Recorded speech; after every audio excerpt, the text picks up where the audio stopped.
We're back. Hello, everybody. Welcome to video 8 in sports ethics and social justice.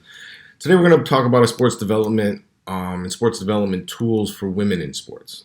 Okay, just a brief overview about how sports development projects work in the area of women in sport. Okay, we know from the beginning and what we've learned so far that sport has a dualistic quality. All right, what do I mean by that? Sport has a dualistic quality. Well, number one, it can divide people by promoting racism, especially nationalism, discrimination, corruption, drug abuse, and violence. Right? And you can see this a little bit in one thing I posted yesterday about the Olympic Committee. You know, people want to speak out. People want to talk. People want to give their voice to what is injustices that are happening. But sports can also be used to promote racism. On the other side, look at the 1936 Olympics. Not only did it promote racism, it promoted nationalism and discrimination.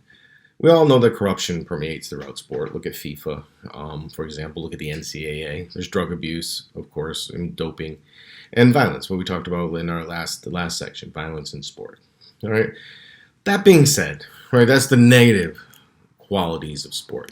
But we also know what we have learned so far during this course, that sport serves, if done in the right way, as a conduit for advancing social change, resolving problems, and especially in the area of education, poverty, ethnic conflict, and gender equalities.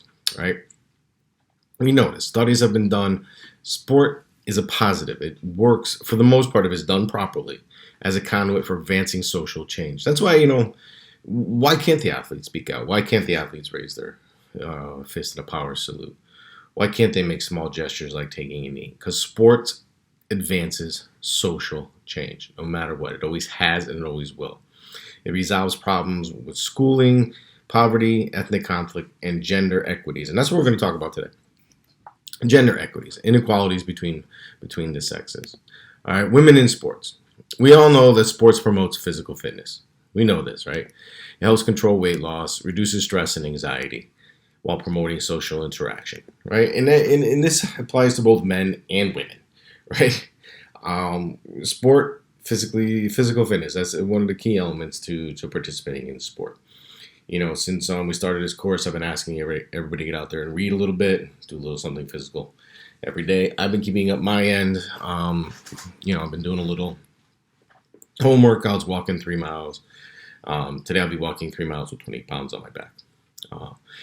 Sports also help with weight issues, reduce stress, anxiety, while promoting people to interact with one another. And both for men and women. The benefits are for both men and women. All right. Playing in sports also improves your confidence, enhances self-esteem, improves your body image, and lowers depression. So why were women excluded from sport for so long, or tried to be excluded?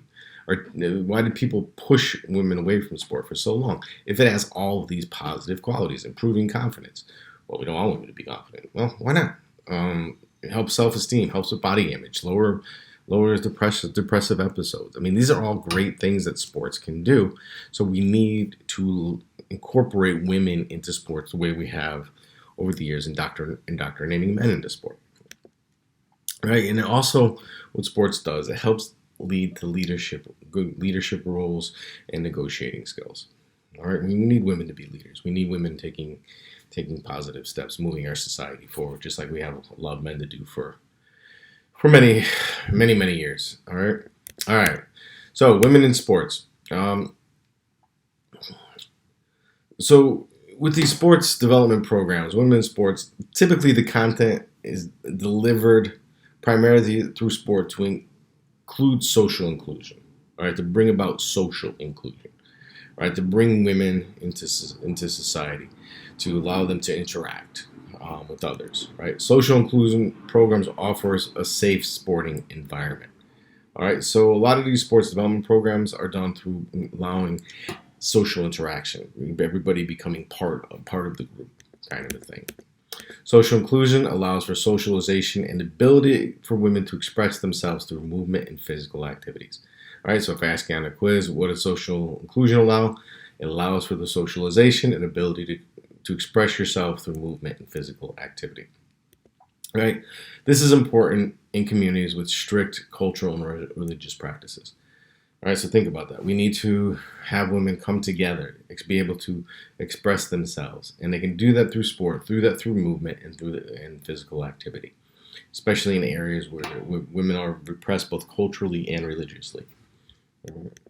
So these sport development programs based on social inclusion provides an interconnectedness, all right?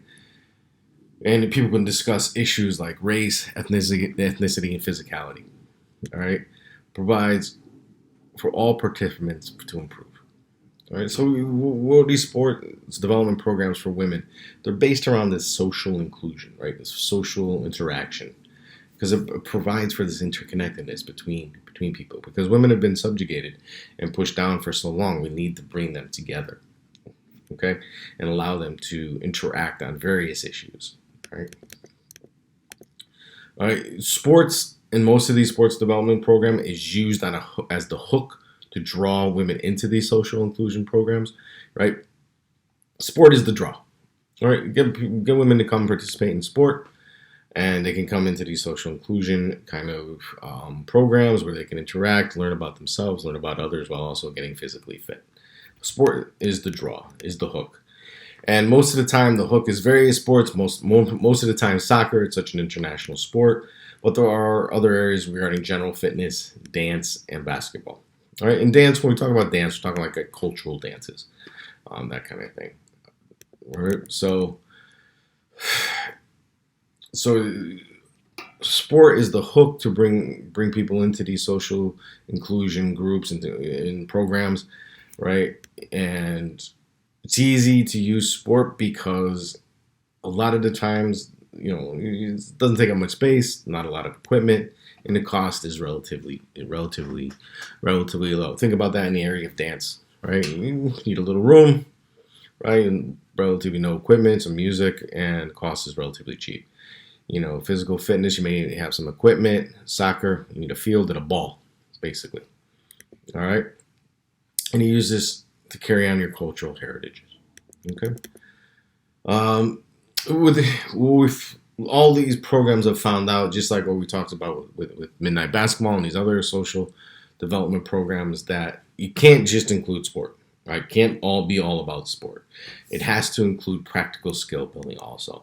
Right? So women can and people involved in the groups can develop as an individual, develop some social capital, and break down social cultural barriers. Okay, so you gotta allow within these sports development groups, especially aimed at women and young ladies, young women, uh, it has to include job development, individual development, so women can grow and break down these barriers, right? So they can learn about what it's like on the other side. Okay, a lot of times, some of the countries I've been to, it's very sheltered. Women are kept subjugated off to the side and not allowed into the decision-making process. Bring them into these sports inclusion programs, learn about life, learn about themselves. It'll help bring down these barriers, so they can advance and move forward and become leaders. And all this is done through sport. All right. Interestingly enough, a lot of what I found in a lot of these sports development programs, there was always a separate male group and a separate women's group.